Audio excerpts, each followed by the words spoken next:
Hey guys, I'm Shaw from DATCrusher, and today I'm going to be sharing some tips and tricks to help you excel at the MDT portion of the DAT.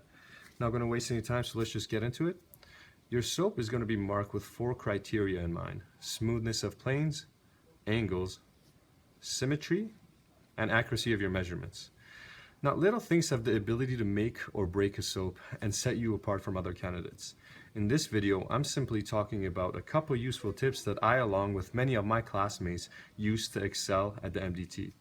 If you're looking for a detailed course that will build your technique and ensure your success, then I highly recommend you to check out Rock the DAT, which I will include a link for in the description. Alright, let's get into it. First things first, everyone always recommends wearing gloves for the MDT, but to be honest, you have to try with and without to see what you prefer. Some people get sweaty hands and they require it, but it does take away from your fine motor control. So just kind of see what you like. I kind of prefer them. My hands do seem to get sweaty while carving, and it kind of like wears off on the soap, so I prefer to have them on. But again, just try it both ways, see what you like best. Okay, smooth planes. Now, this is one thing that can really impress the marker. The key here is to continually check and see how your plane looks. Now, you can do this by either assessing the reflection of the light on the surface in question and look for any inconsistencies, or simply use a ruler, or better yet, I like to use my blade and look for white spaces. So pretty much what you do is, if we're checking the smoothness of this plane, put your blade on the edge like this and just look for any white gaps. Light passing through, and you can sweep it across to see what you have, and you can adjust accordingly with your knife. Alright, angles. Nothing says control like a clean 90-degree angle. The thing with most people is not only do they fail to get perpendicular walls on the saddle or any notched portion of your soap, but they forget to clean the corners. Now, a good trick for this is to cut a portion of your ruler even before you begin carving the soap. 5 millimeters to 1 centimeters should be good enough, but it depends on you, I guess. Now, if you're one of those people that likes separating the back portion of your ruler to make it more flexible for circumferential measurements, make sure to make this cut before you separate the ruler, because this tip requires the ruler to be pretty rigid. So the idea is to carve as you normally would, attempting to get that perfect 90-degree angle, and when you think you are good, all you do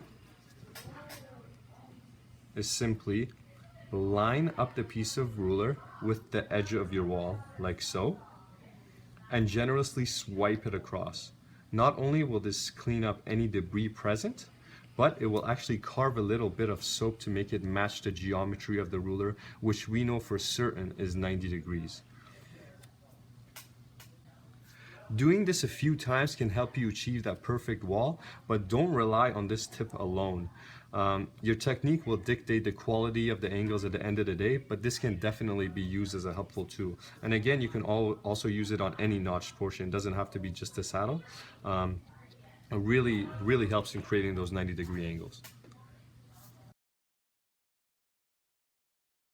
Alright, let's talk about measurements. One thing that I always notice with students practicing for the MDT is that their original markings always seem to make a mess out of the edges by the end of the carve. For this reason, I always give myself half a millimeter of room to play with my measurements. And the CDA actually gives you some leeway with this, so don't be afraid to make your measurements half a millimeter more than what is specified, just so you are able to clean up the ends of your soap for a cleaner finish. So for example, these are kind of the roughnesses I'm talking about by the end. It could look cleaner, so what the extra millimeter or half a millimeter gives me is the ability to, after I'm done carving, just swipe off and wipe the edges like this as much as I need to get back to the original measurements. And you'll have to refer to the rubric, of course, to make sure your measurements are all going to be right by the end of the carve. But this is just another one of those little tips that can set your soap apart and give you the really nice finish at the end of it.